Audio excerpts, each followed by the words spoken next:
वर्षों पहले एक भगवा भेषधारी ने एक गांव में धुनी जमाई। साथ में हट्टे कट्टे मुंचेलों की टोली भी थी। सबके सब अनपढ़ और गंवार लोग बिना जाने पहचाने चरणों में शीश झुकाने वालों को समझने में ज्यादा अक्ल की जरूरत नहीं पड़ती। उस वेशधारी महात्मा को पिछले कई सालों से धर्म का चस्का लगा हुआ था, जो वे लोगों को ये कहता कि वे यहाँ आकर अपना समय नष्ट ना करें। त्यों लोग और ज्यादा वहाँ पर आते। वे बार बार कहता, भले आदमियों, मैं कोई महात्मा नहीं, मुझे तो बस ये भेष भाग गया है। ऐसी बातें सुनकर जो मान जाए वे भक्त कैसा। अब तो चेला बनने के लिए लोगों की कतार लग गई। एक जाए और एक आए।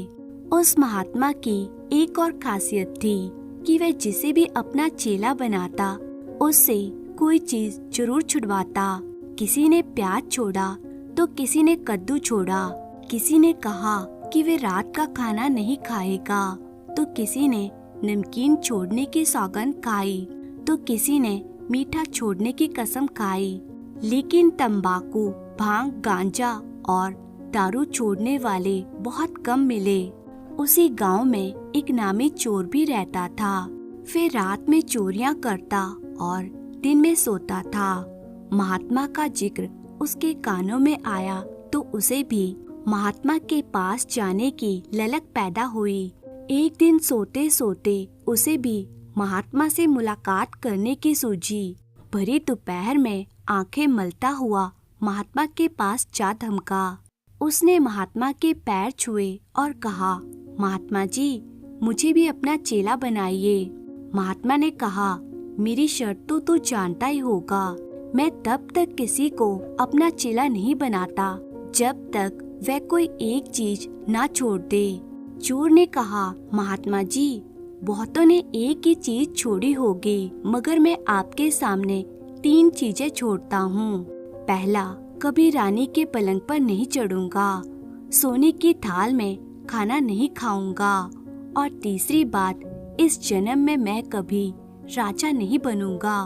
अब तो मुझे चेला बनाने की कृपा करें। महात्मा तो चोर की बात सुनकर जल भूनकर राख हो गया, पर करता क्या। महात्मा ने फिर सोचा कि इसे तो सबक सिखाना ही होगा। गुस्से को दबाते हुए महात्मा बोले, तेरी जोड़ का चेला आज तक नहीं मिला। 3 चीजें तूने अपनी मर्जी से छोड़ी, एक मेरे कहने से भी छोड़ दे। चोर ने झटपट कहा, आपका आदेश हो तो सांस लेना छोड़ दूं। महात्मा के माथे में तो बल पड़ गए। सोचने लगा, यह चेला तो निराला ही है। इसे क्या सौगंध दिलाऊं कि इसकी सारी हेकड़ी निकल जाए। इतने वर्ष संन्यास लिए हो गए, इतने बड़े बड़े महात्मा देखे, मगर झूठ के बिना तो उनका भी गुजारा नहीं होता। क्यों ना इसे भी झूठ ना बोलने की सौगंध दिलवाऊं। या तो यह झूठ बोलने का प्रण करेगा ही नहीं, या फिर एक दिन में ही तौबा कर जाएगा। फिर महात्मा ने गहरी सांस छोड़कर कहा, 3 बातें तूने अपनी मर्जी से छोड़ी। अब कभी झूठ ना बोलने की प्रतिज्ञा भी ले ले तो सोने में सुगंध मिल जाए। पर यह क्या, यह तो निराला ही चोर निकला। इसने तो कहते ही छाती ठोक कर हामी भर दी और कहा, आपकी बात सर आंखों पर। मेरी वजह से कभी आपकी इज्जत पर आंच नहीं आएगी। ना चाहते हुए भी महात्मा ने चोर को अपना चेला बना लिया। महात्मा ने चोर के बाएं हाथ पर सूत बांधा। चोर ने महात्मा को नारियल भेंट किया। झूठ के बिना तो बनियों का धंधा भी नहीं चलता। फिर वह तो एक चोर ठहरा, पर धंधा तो करना ही था। चोर ने भी परदेश जाने की सोची। फटे कपड़े, फटे जूते पहनकर वह परदेश को चल पड़ा।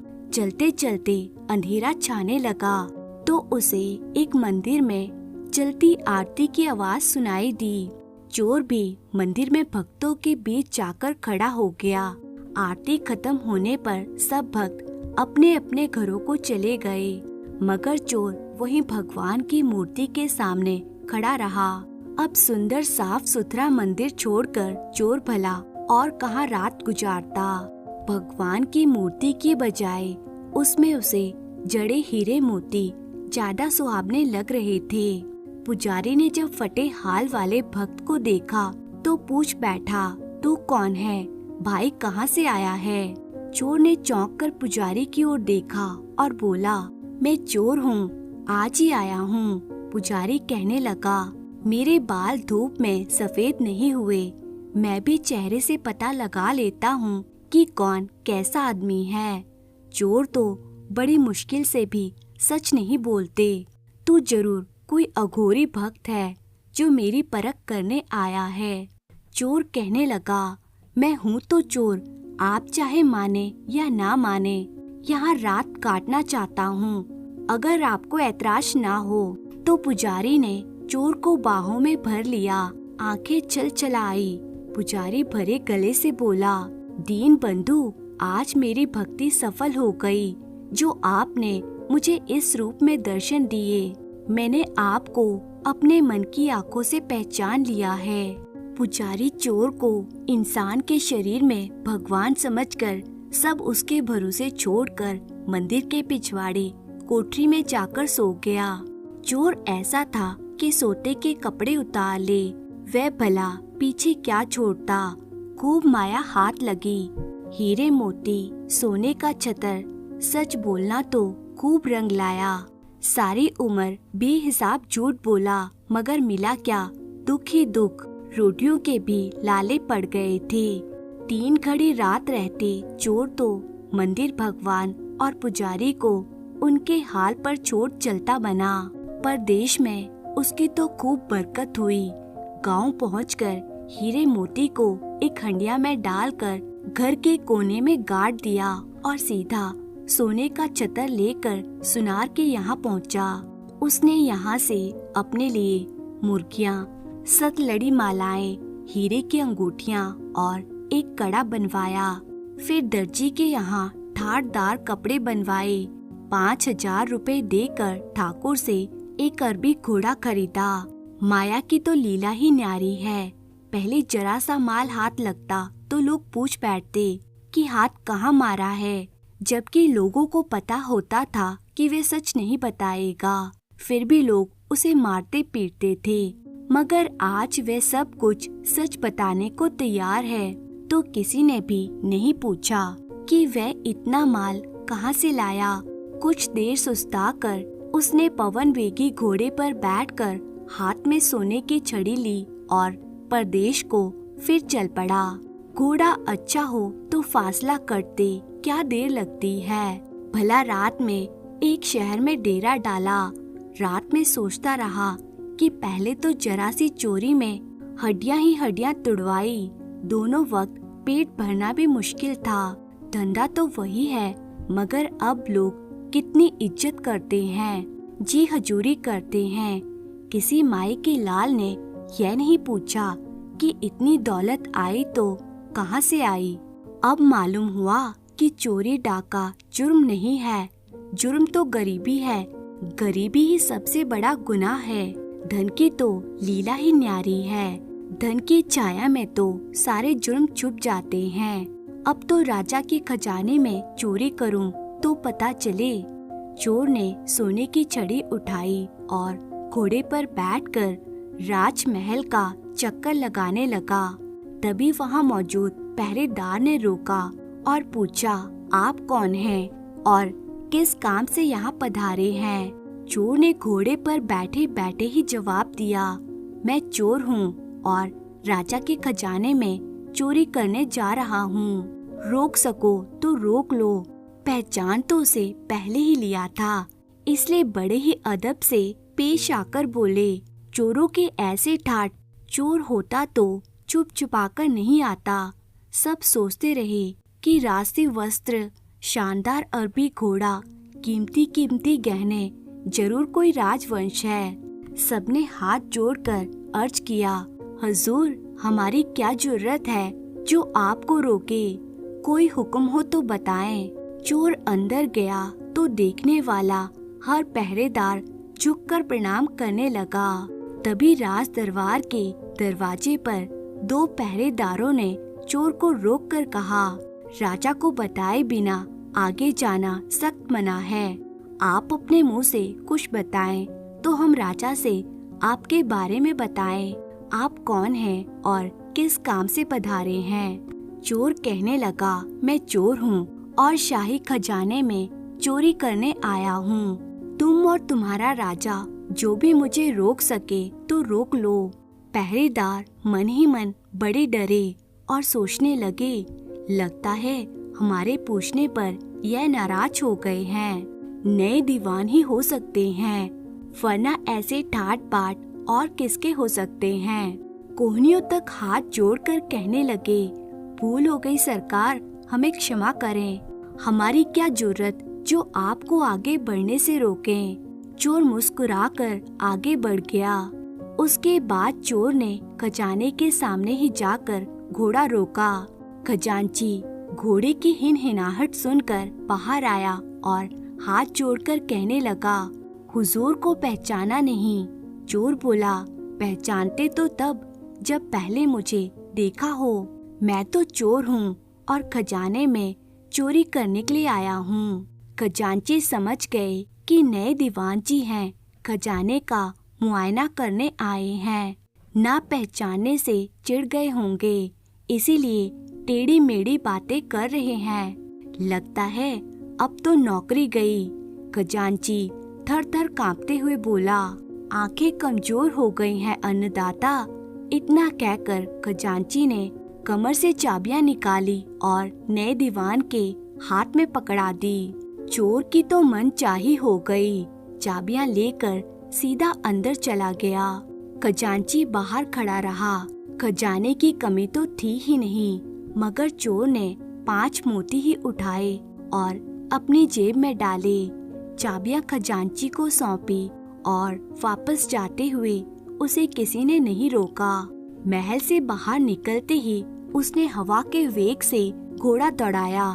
इधर खजांची ने घर जाने से पहले खजाना संभाला तो 5 मोती कम मिले। सोचा कि कहीं गिनने में तो गलती नहीं हुई। फिर दोबारा तिबारा गिने तो वही 5 मोती कम मिले।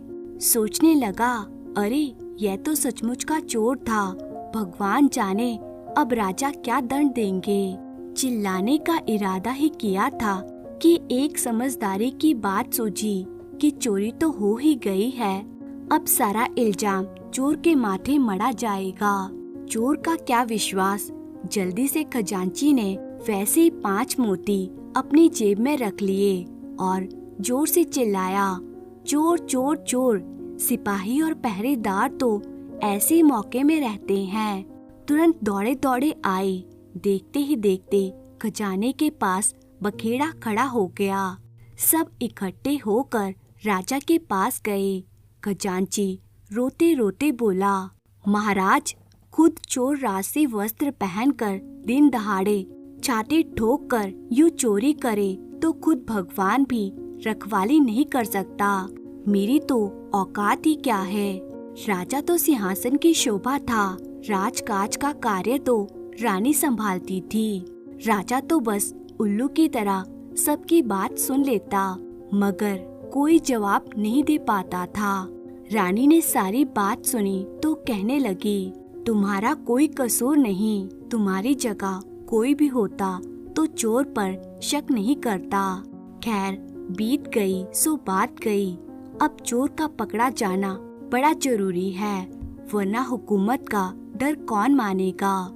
यह तो चोर की मेहरबानी थी कि पूरा खजाना हाथ लगने पर भी वह 10 मोती ही लेकर गया। जाओ, जहाँ भी वह हो उसे पकड़कर मेरे सामने लाओ, चाहे वह पाताल में ही क्यों ना छुपा हो।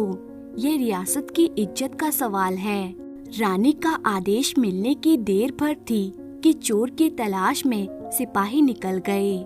सांझ होने से पहले ही चोर को पकड़ लिया गया, मगर उसके चेहरे पर डर का एक भाव तक नहीं था। ऊपर से पूछते ही अपना जुर्म भी कबूल कर लिया और कहा, क्यों इतनी मेहनत की?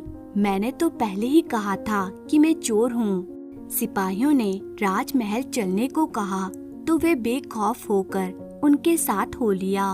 ऐसा चोर तो ना देखा ना सुना। रानी के आदेश से दरबार लगा। ऐसे चोर को देखने के लिए लाखों की भीड़ उमड़ पड़ी। आखिर में राजा आया और चुपचाप रानी के बगल वाले सिंहासन पर बैठ गया। राजा ने जब दरबार में इतने सारे लोगों को देखा, उसे बड़ा ताज्जुब हुआ। कहीं भी तिल रखने की जगह नहीं थी। राजा रानी से कहने लगा, एक चोर को देखने के लिए इतनी भीड़ है, हमारे दर्शन के लिए तो इनसे चौथाई लोग भी कभी नहीं आए थे। यह तो राजा बनने लायक है। राजा की बात सुनकर रानी ने आंख का इशारा करके राजा को चुप कराया। रानी ने ध्यान से देखा कि दरबार में कोई भी इतना सुंदर नहीं था जो चोर के मुकाबले में टिक सके। पकड़े जाने पर भी उसके चेहरे पर एक सेकंड तक नहीं थी। फिर भी रानी ने चोर से कहा, तेरे सारे गुनाह माफ हैं, मगर सच बता तू है कौन। बार बार एक ही जवाब देते हुए चोर को गुस्सा आ गया। सोने की छड़ी हिलाते हुए कहने लगा, कितनी बार कहूँ कि मैं चोर हूँ, मैं चोर हूँ। सबको होशियार करके खजाने में चोरी करने गया था। रानी ने फिर पूछा, कितने मोती चुराए तुमने? चोर ने जवाब दिया, 5। अब रानी ने खजांची की ओर देखकर पूछा, तुम तो कह रहे थे कि 10 मोती चोरी हो गए हैं। खजांची ने हाथ जोड़कर अर्ज किया, अन्नदाता, इन चोरों का क्या भरोसा, यह सरासर झूठ बोल रहा है। चोर ने कहा, मैंने जो बात थी वही बताई है।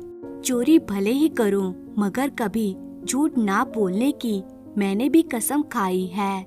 मैंने तो छठे मोती को छुआ तक नहीं। रानी को चोर की बात 100 आने सच लगी। खजांची की शक्ल देखी तो उसके घर की तलाशी लेने का आदेश दिया गया। अब चोर के पाँव में कितना दम है। खजांची के चेहरे की हवाइयाँ उड़ने लगी। उसने सबके सामने अपना जुर्म कबूल कर लिया। उसी समय घर से मोती लाकर रानी को दे दिए। लोगों के अचरज की सीमा नहीं थी। चोर का गुरु भी उसी भीड़ में बैठा था। चेले की दरिया दिली देखकर उसका तो सीना गुब्बारे की तरह फूल गया। खड़े होकर झट से अर्ज किया, रानी साहिबा, यह मेरा चेला है। मैंने ही इसे झूठ ना बोलने की सौगंध दिलाई थी। इतना सुना तो रानी की खुशी दुगनी हो गई। रानी फिर 5 मोती उसी चोर को देने लगी तो चोर कहने लगा, मैं कोई पंडित नहीं हूँ जो बख्शीश के लिए हाथ फैलाऊं। किसी को अंदाजा भी नहीं था कि एक चोर रानी की बख्शीश को भरे दरबार में इस तरह ठुकरा देगा। चारों ओर चुप्पी छा गई।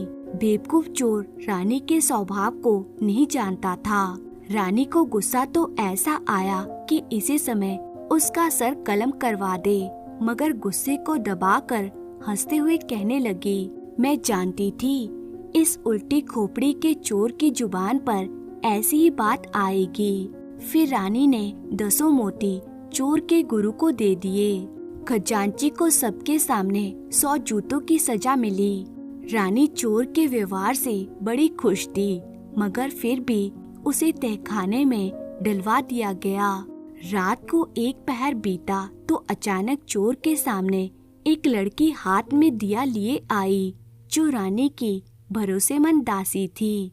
वे कहने लगी, आपको रानी साहिबा ने बुलाया है। चोर ने पूछा, क्यों? तब दासी मुस्कान को दबाते हुए कहने लगे, मोतियों की चोरी का फैसला जो करना है। फिर चोर दासी के साथ चलने लगा। बाहर निकलकर देखा तो चांद की चांदनी आनंद बरसा रही थी। चोर दासी के पीछे पीछे सीढ़ियां चढ़कर रानी के रंग महल में पहुंच गया। रंग महल में आते ही चोर की आंखें चुंधिया गई। इतने ठाट बाट तो उसने कभी सपने में भी नहीं सोचे होंगे। एक तरफ सोने के थाल में 32 तरह के पकवान रखे हुए थे। रानी कहने लगी, ऐसे नेकदिल आदमी को सजा देना बेवकूफी होगी। तुमने मेरे द्वारा दिए मोतियों को लेने से इनकार कर दिया, मगर अब मेरी बात मत टालना। तुम्हारे जैसा सच्चा नेक दीवान मिल जाए तो राज करने का मजा आ जाए। चोर ने कहा, ऐसे निर्मल हृदय वाले राजा के होते हुए आप राजकाज के काम में फंसती ही क्यों हैं? राजा की उजली मुस्कान ऐसी कि शायद ही दुनिया में किसी दूसरे राजा की होगी। देवता तुल्य हैं वे। तो रानी कहने लगी, हाँ, यह तो तुम कहोगी ही। उनका वश चले तो वे तुम्हें राजा बनाकर दम लें। रानी फिर पकवान से भरे थाल की ओर इशारा करके कहने लगी, पहले तुम कुछ खा लो, फिर बात करूंगी। मगर यह क्या, चोर ने तो पकवान चखने से भी मना कर दिया और कहा, मैंने तो सोने के थाल में ना खाने की भी सौगंध खाई है, पर मेरे लिए इतनी खातिरदारी क्यों की? मैं तो हथेली में रख कर सूखे टुकड़े खाता रहा हूँ। ऐसा खाना मुझे पछता नहीं है। रानी कहने लगी, हीरे की परख जौहरी ही जानता है। तुम इस लायक हो तभी तुम्हें इतना सम्मान मिल रहा है। चोर कहने लगा, मेरी सच्चाई की आपने इतनी कदर की, उम्र भर एहसानमंद रहूंगा। चोरी तो मेरा हुनर है। इस बात से रानी का मन बाग बाग हो गया। रानी का इशारा पाकर दासी बाहर चली गई और रानी दरवाजा बंद करके चोर के पास आई। उसकी आंखों में आंखें डालकर बोली, चोर तो सोए आदमी के सपनों का पता भी लगा लेते हैं और तुम इतने नादान हो कि मेरी जुबान से कहने पर भी मेरी बात नहीं समझते। मैं यह सब क्यों कर रही हूँ, क्या तुम्हें पता नहीं? इस सजी सजाई सेज को अब और मत सताओ, ये कब से हमारा इंतजार कर रही है। रानी ने चोर का हाथ पकड़ा तो चोर ने झटकते हुए हाथ छुड़ाकर कहा, आप नाराज ना हो, मैंने रानी के पलंग पर ना चढ़ने की भी कसम खाई है। रानी फिर कहने लगी, तुमने अभी कहा कि ये राजा तो देवता समान है, तो मेरी सुनो, देवता का स्थान देवलोक में होना चाहिए। राजा को देवलोक पहुंचाने और तुमको यहाँ का राजा बनाने का जिम्मा मेरा है। अब तुम्हें सिंहासन पर बैठने की तकलीफ तो करनी ही होगी। रानी होकर मैं तुम्हारे पाँव पड़ती हूँ, मुझे और ना जलाओ। चोर ने झुककर अपने पाँव छुड़ाए, बाँह थाम कर रानी को पलंग पर बिठाया और बोला, देश की मालकिन होकर आप ये क्या पागलपन कर रही हैं? मैंने तो इस बात की भी कसम ले रखी है कि कभी राजा नहीं बनूंगा। कर्महीन के फूटे भाग वे भगवान भी नहीं बदल सकता। रानी फिर शर्मिंदा होकर कहने लगी, बस जो मैंने कहा सो कहा, मगर मेरे द्वारा कही बात का कहीं जिक्र नहीं करना। मेरी आबरू अब तुम्हारे होठों में बंद है। मगर मेरे गुरुजी ने ही मुझे झूठ ना बोलने की कसम दिला रखी है। मैं झूठ कैसे बोल सकता हूँ? इतना सुना तो रानी तमतमाकर उठी और जोर से चिल्लाई, चोर चोर चोर। रंग महल से आवाज आई तो सिपाही नंगी तलवार लेकर उधर दौड़े। रानी के देखते देखते सिपाहियों ने चोर का अंत कर दिया। दूसरे दिन सूरज ढलने पर अंधेरा हुआ। वही रंग महल, वही सोने का थाल, वही दासी चेले के गुरु को दिए की रोशनी में रंग महल लेकर आई। गुरु के लिए तो किसी कसम का झंझट ही नहीं था। रानी ने जैसा कहा गुरु ने वैसा ही किया। रंग महल की उस अनमोल रात के बाद दिन उगा। शुभ मुहूर्त में राजा के हाथों उस भेषधारी महात्मा का राजगुरु के लिए राज तिलक हो गया और सत्ता के नगाड़ों के साथ कहानी भी यहीं खत्म हो गई।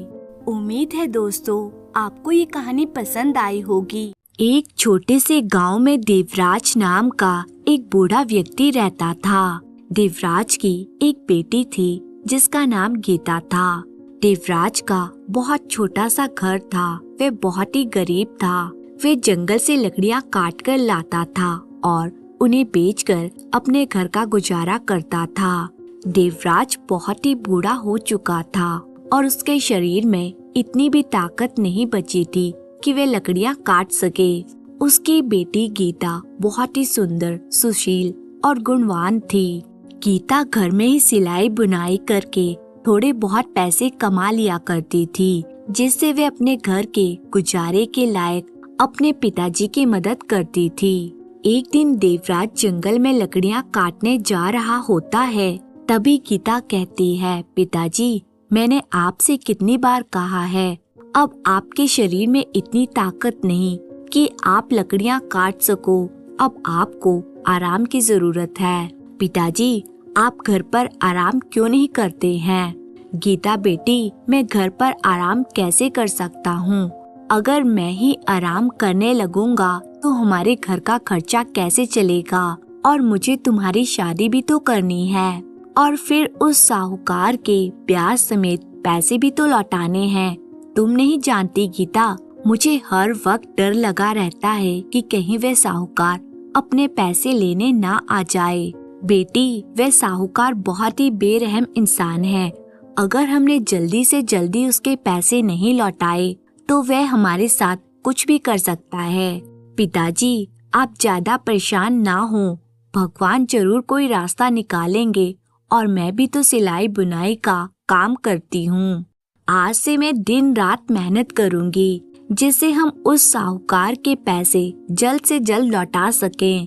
बेटी की ऐसी बातों को सुनकर देवराज की आंखों में आंसू आ जाते हैं। देवराज बिना कुछ कहे जंगल की ओर लकड़ियां काटने के लिए निकल जाता है। गीता अपने पिता की आंखों में आंसू देखकर बहुत परेशान हो जाती है। जब देवराज जंगल में पहुंचा तो वह लकड़ियां काटने के लिए किसी अच्छे पेड़ की तलाश करने लगा। जंगल में काफी अंदर तक जाने के बाद उसे एक बहुत ही बड़ा और सूखा पेड़ दिखाई दिया।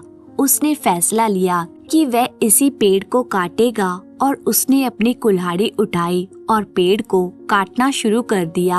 हालांकि उसके बूढ़े शरीर में अब इतनी जान नहीं थी, लेकिन फिर भी वह पूरी मेहनत के साथ अपने काम में लग गया। लकड़ियां काटते काटते जब उसे 1 घंटा बीत गया तो उसे भूख लगने लगी। उसकी बेटी ने जो खाना उसे दिया था, उसने पेड़ की छांव में बैठकर वह खाना खाया और थोड़ी देर सुस्ताने लगा। कुछ देर आराम करने के बाद वह फिर से अपने काम में लग गया। गर्मी का मौसम था तो उसे जल्दी ही प्यास लगने लगी और उसने पास ही एक झरने के पास जाकर अपनी प्यास बुझाई। फिर वापस अपने काम पर लग गया। अब उसने काफी लकड़ियां काट कर इकट्ठी कर ली थी।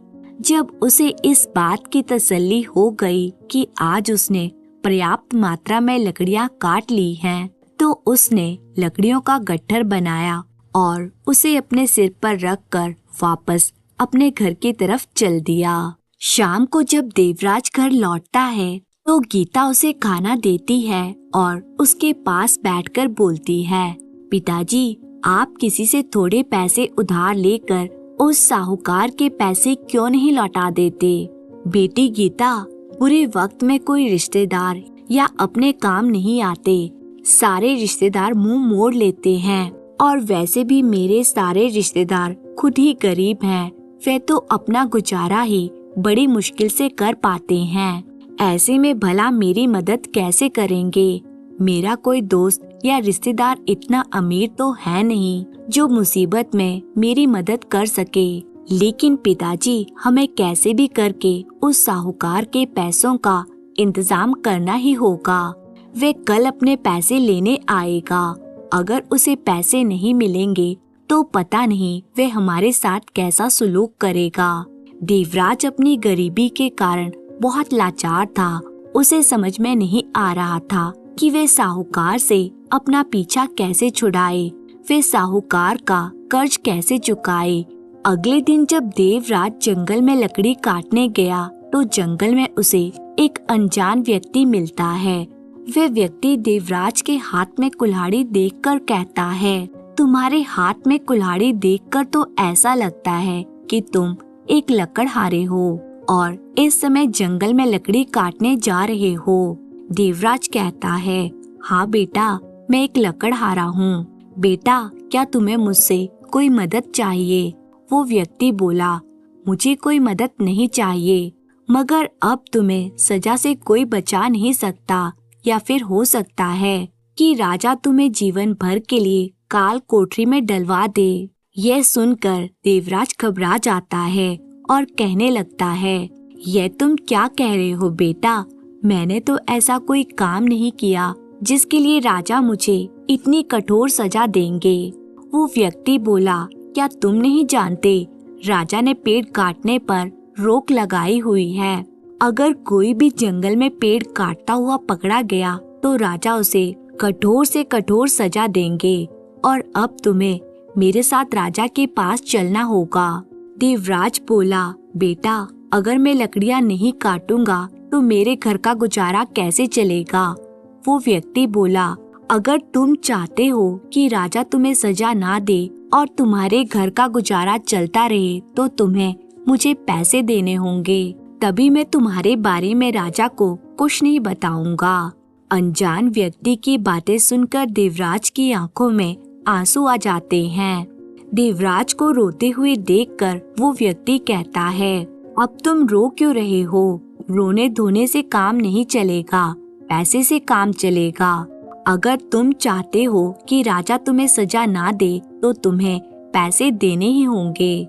बेटा पैसे तो मेरे पास नहीं है, अगर तुम चाहो तो मुझे राजा के पास ले जा सकते हो। क्या तुम्हें सजा से डर नहीं लगता, जो थोड़े पैसे के लिए अपनी जान जोखिम में डाल रहे हो? देवराज अपने घर की सारी स्थिति और जिन हालातों से वह परेशान था उस अनजान व्यक्ति को बताता है। बेटा मेरे घर में एक बेटी भी है और मुझे उसकी शादी भी करनी है। उससे पहले मुझे एक साहूकार के पैसे भी लौटाने हैं। अगर मैंने उस साहूकार के पैसे ना दिए तो वह साहूकार मेरी जान ले लेगा। अब तुम ही बताओ बेटा मैं क्या करूं? फिर देवराज की बात सुनकर अनजान व्यक्ति कहता है, देखो वैसे तो मैं किसी पर भी दया नहीं करता हूँ, लेकिन तुम बूढ़े हो और तुम्हारी एक बेटी भी है जिसकी तुम्हें शादी भी करनी है।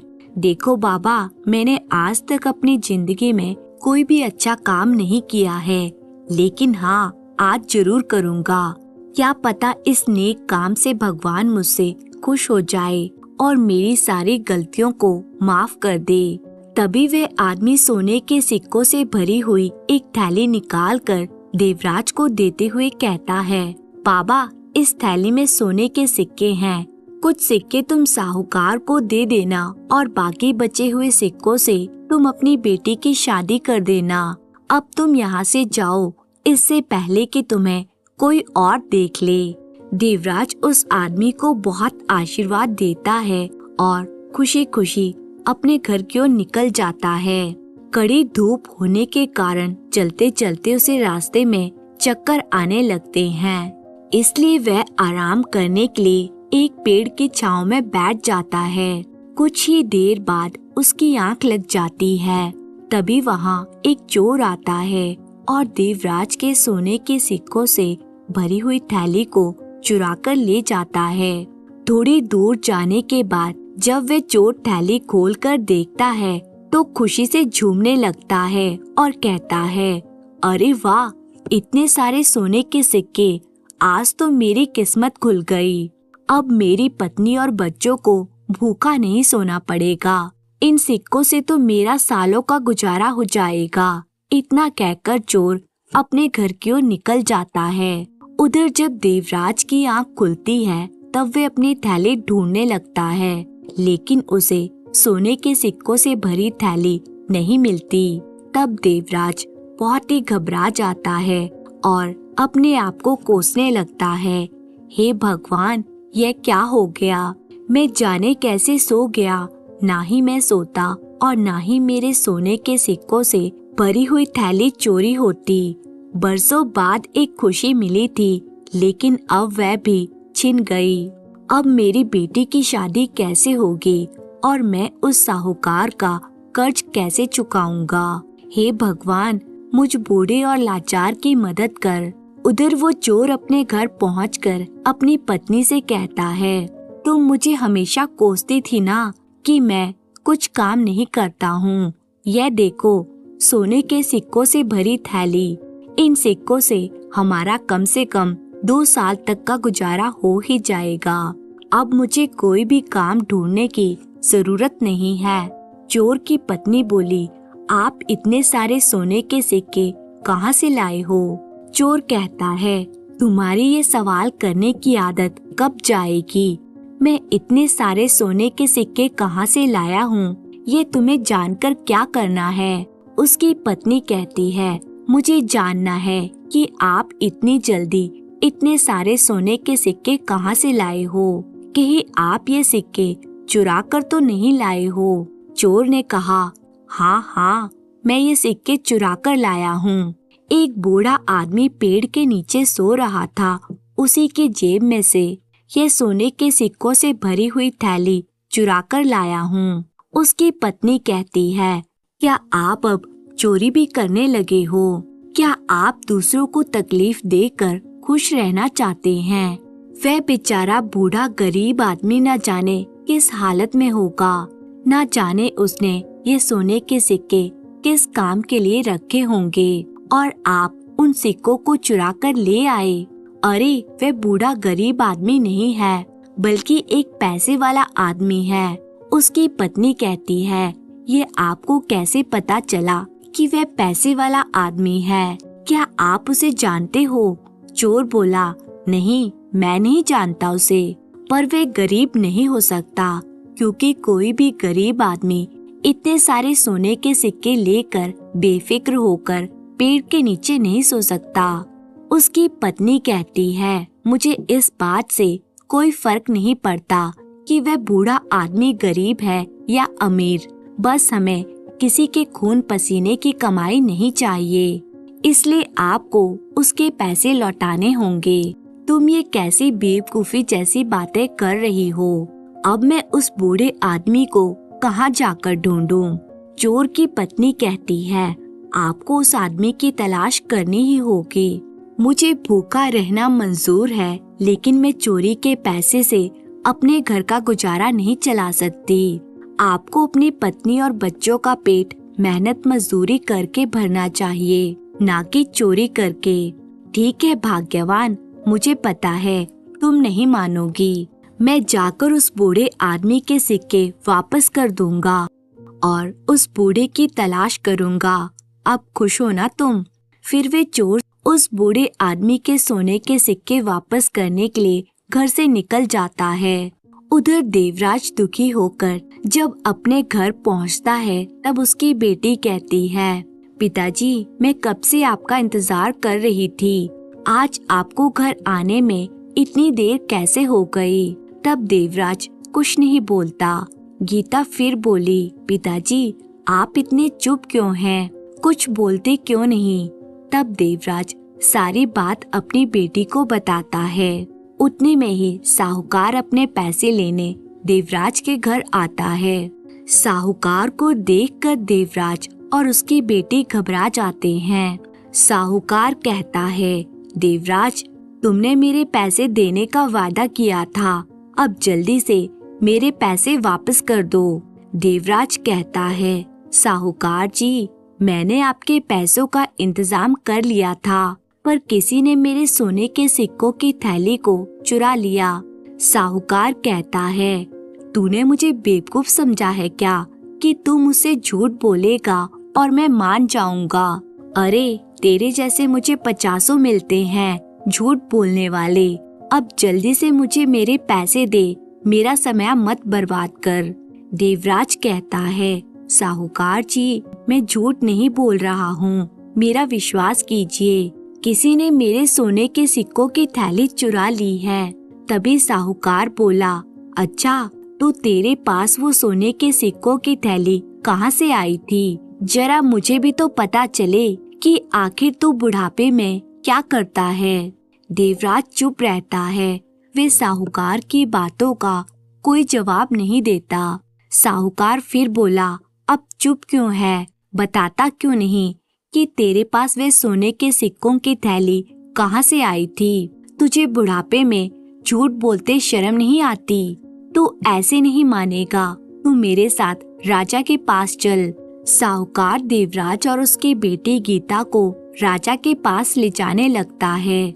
रास्ते में जब कुछ लोग साहूकार को देखते हैं तो आपस में बातें करते हैं। अरे देखो भाई, यह साहूकार बेचारे बूढ़े देवराज और उसकी बेटी को राजा के पास लेकर जा रहा है। भगवान इस दुष्ट साहूकार को जरूर सजा देगा। अब वही जाने कि राजा इस बेचारे बूढ़े को क्या सजा देंगे। दुनिया मर रही है, लेकिन न जाने इस कमबख्त को मौत क्यों नहीं आती।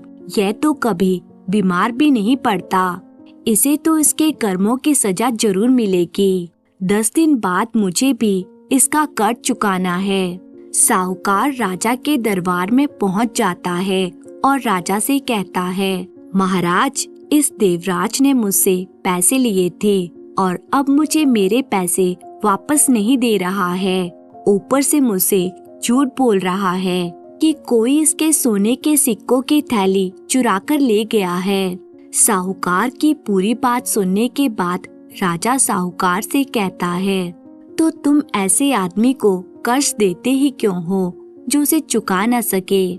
महाराज, ये मेरे सामने आकर रो रहा था, इसलिए मैंने इस पर तरस खाकर इसे पैसे दे दिए थे। नहीं तो मैं ऐसे लोगों को कर्ज कहाँ देता हूँ जो कर्ज लौटा न सके। राजा कहता है, यहाँ के नियम के अनुसार जो व्यक्ति समय से कर्ज नहीं चुका पाता है, उसके पूरे परिवार को कर्ज देने वाले की गुलामी करनी पड़ती है जब तक वे अपना कर्ज ना चुका ले। लेकिन मैं बूढ़े देवराज की उम्र का लिहाज करते हुए उसे 1 दिन का समय और देता हूँ। देवराज, अगर तुमने 1 दिन में साहूकार के पैसे वापस नहीं किए तो तुम्हें और तुम्हारी बेटी को साहूकार की गुलामी करनी पड़ेगी। राजा की बात सुनते ही देवराज डर से कांपने लगा, क्योंकि अब उसे और उसकी बेटी गीता को साहूकार की गुलामी करनी पड़ेगी। राजा का फैसला सुनने के बाद साहूकार देवराज और उसकी बेटी के साथ वापस लौट आता है और देवराज से कहता है, देवराज, तू मेरे पैसे 2 साल में नहीं लौटा पाया तो 1 दिन में कैसे लौटाएगा। तू एक काम कर, अपनी इस खूबसूरत बेटी की शादी मुझसे करा दे। तेरी बेटी मेरे साथ राज करेगी राज, और मैं तेरे साथ भी अच्छा व्यवहार करूँगा। मैं तेरा कर्ज भी माफ कर दूंगा। तभी गीता कहती है, मैं तेरे जैसे इंसान से कभी शादी नहीं करूँगी। तू बेरहम है, इंसानों पर जुल्म करता है। साहूकार कहता है, तो ठीक है, फिर मैं भी देखता हूँ तुम लोग मेरे पैसे कैसे चुका पाते हो, और मैं तेरे बूढ़े बाप से इतना काम करवाऊंगा कि तेरी आत्मा कांप उठेगी। अब मैं चलता हूँ और 1 दिन बाद आऊंगा। फिर साहूकार वहाँ से चला जाता है और गीता अपने पिता से कहती है, पिताजी, हम 1 दिन में इस मनहूस का कर्ज कैसे चुकाएंगे। अगर 1 दिन में उसका कर्ज नहीं चुका पाएंगे तो वह मनहूस हम पर बहुत अत्याचार करेगा। हमें उसकी गुलामी करनी पड़ेगी। पिताजी, मैं आप पर अत्याचार होते हुए नहीं देख सकती। इस साहूकार ने बहुत से लोगों को लूटा है, किसी का घर छीन लिया है तो किसी की जमीन हड़प ली है। पिताजी, अगर आपकी आज्ञा हो तो मैं इस धूर्त से शादी कर लेती हूँ, नहीं तो वह हम दोनों पर बहुत अत्याचार करेगा।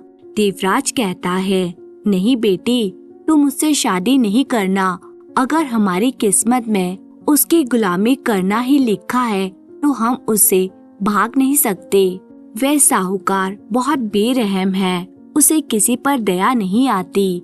वह आपकी उम्र का भी लिहाज नहीं करेगा। बेटी, भगवान जरूर कोई रास्ता निकालेंगे और जल्दी ये कठिन समय भी गुजर जाएगा। इतना कहकर देवराज अपनी कुल्हाड़ी लेकर घर से निकल जाता है और उसी पेड़ के नीचे जाकर बैठ जाता है जहाँ उसके सोने के सिक्कों की थैली चोरी हुई थी। बहुत देर तक आसमान में टकटकी लगाकर देख रहा होता है और ना जाने क्या क्या सोच रहा होता है। उसको कुछ समझ में नहीं आ रहा था कि वह क्या करे तो क्या ना करे। इतने में वह चोर देवराज की तलाश करते हुए उसके पास आता है। वे बूढ़े देवराज को पेड़ के नीचे देखकर बहुत खुश होता है और वह उसे कहता है, बाबा, आपको देखकर मालूम होता है कि आप किसी बड़ी मुसीबत में हैं। आप मुझे बताएं क्या बात है। मुझसे जो हो पाएगा मैं आपकी मदद करूँगा। बूढ़ा देवराज चोर के फटे और गंदे कपड़े देखकर कहता है, बेटा, तुम्हारे कपड़े तुम्हारी कहानी खुद बयान कर रहे हैं। ऐसे में मैं कैसे विश्वास करूं कि तुम मेरे इस बुरे समय में मेरी मदद कर सकते हो। काका, आप मेरे कपड़ों पर लगे पैबंद देखकर मेरी हालत पर मत जाइए। आप मुझे अपनी परेशानी बताएं। हो सकता है मैं आपकी कुछ मदद कर पाऊं। मैं पूरी कोशिश करूंगा कि आपके दुख को दूर कर पाऊं। देवराज बोला, बेटा, 2 साल पहले मैंने एक साहूकार से कर्ज लिया था, लेकिन मैं अभी तक उसका कर्ज नहीं चुका पाया। अगर कल तक मैंने उसका कर्ज नहीं चुकाया तो मुझे और मेरी बेटी को उसकी गुलामी करनी पड़ेगी। एक नेकदिल इंसान ने मुझे कुछ सोने के सिक्के दिए थे। मैंने सोचा था उनसे मैं अपनी बेटी की शादी करूंगा और साहूकार का कर्ज भी चुका दूंगा, लेकिन किसी ने मेरी सोने के सिक्कों से भरी थैली को चुरा लिया। चोर सोने के सिक्कों की थैली बूढ़े देवराज के सामने रखकर कहता है, काका, कहीं ये आपके सोने के सिक्कों की थैली तो नहीं है। देवराज थैली को देखकर पूछता है, तुम्हारे पास यह सोने के सिक्कों की थैली कहाँ से आई? इसे तो कोई चुरा कर ले गया था। वो चोर बोला, दरअसल मैं एक गरीब आदमी हूँ। मेरे घर में मेरी पत्नी और बच्चे भूखे थे। मैं काम की तलाश में निकला था, पर किसी ने भी मुझे कोई काम नहीं दिया। मुझे आप एक पेड़ के नीचे सोते हुए दिखाई दिए और मैंने आपके पास ये सोने के सिक्कों से भरी थैली को देखा तो उसे चुरा लिया ताकि मेरे घर का गुजारा हो सके और मेरी पत्नी और बच्चों को भूखा ना रहना पड़े। लेकिन मेरी पत्नी ने मुझसे कहा कि उसे भूखा रहना मंजूर है, लेकिन वे चोरी के सिक्कों से अपने घर का गुजारा नहीं करेगी। हो सके तो कृपा करके आप मुझे माफ कर दीजिए। मेरी वजह से आपको इतनी परेशानी का सामना करना पड़ा। देवराज कहता है, कोई बात नहीं बेटा, तुमने मुझे ये सोने के सिक्के लौटा दिए, इसलिए मैं तुम्हें माफ करता हूँ। अब मैं इन सिक्कों से साहूकार का कर्ज चुका दूंगा और बचे हुए सिक्कों से अपनी बेटी की शादी कर दूंगा। बेटा, अब मुझे चलना चाहिए। मुझे जल्दी से जल्दी साहूकार का पैसा भी चुकाना है। अब देवराज अपने घर चला जाता है और सोने के सिक्कों की थैली को अपनी बेटी को दिखाते हुए कहता है, देखो बेटी, ये वही सोने के सिक्कों की थैली है जो खो गई थी। अब हमें साहूकार की गुलामी नहीं करनी पड़ेगी। गीता कहती है, लेकिन पिताजी, आपको ये थैली मिली कहाँ पर? बेटी, इसे जो चोर चुरा कर ले गया था उसने ही वापस की है। उसकी पत्नी बहुत ही नेक दिल औरत है। मैंने तुमसे कहा था ना कि भगवान हमारी मदद जरूर करेगा। पिताजी, हाँ, यह तो बहुत अच्छा हुआ। अब हमें साहूकार से छुटकारा मिल जाएगा। इतने में ही साहूकार उनके घर आ जाता है और बूढ़े देवराज से कहता है, देवराज, चल मुझे मेरे पैसे वापस कर दे। अभी भी तेरे पास मौका है, तू अपनी बेटी को मेरे हवाले कर दे। तेरी बची कुची जिंदगी आराम से कट जाएगी। तुम्हारा क्या ख्याल है गीता? क्या तुम अपने बूढ़े बाप पर अत्याचार होते हुए देखना चाहती हो? देवराज कहता है, भगवान के होते हुए तुम हमारा कुछ भी नहीं बिगाड़ सकते। ये लो सोने के सिक्के, इन्हें बेचकर अपने पैसे ले लेना। अब यहाँ से चले जाओ। साहूकार बोला, अरे वाह, सोने के सिक्के। देवराज, जो पैसे तुम 2 साल से नहीं चुका पाए वे तेरे पास एक दिन में कैसे आ गए? देवराज, तूने ऐसा क्या किया, जरा मुझे भी तो पता चले। देवराज कहता है, तुम्हें इस बात से क्या मतलब? तुम्हें तुम्हारा कर्ज मिल गया, अब तुम यहाँ से जा सकते हो। देवराज की बातें सुनकर साहूकार वहाँ से गुस्से में तमतमाता हुआ चला जाता है और बचे हुए सोने के सिक्कों से देवराज अपनी बेटी की शादी कर देता है।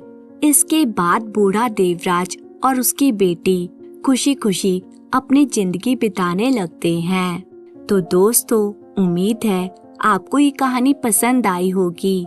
तो कहानी अगर पसंद आई है तो इसे लाइक कीजिए और इसी तरह की कहानियाँ देखने के लिए चैनल को सब्सक्राइब कर लीजिए। बहुत बहुत धन्यवाद।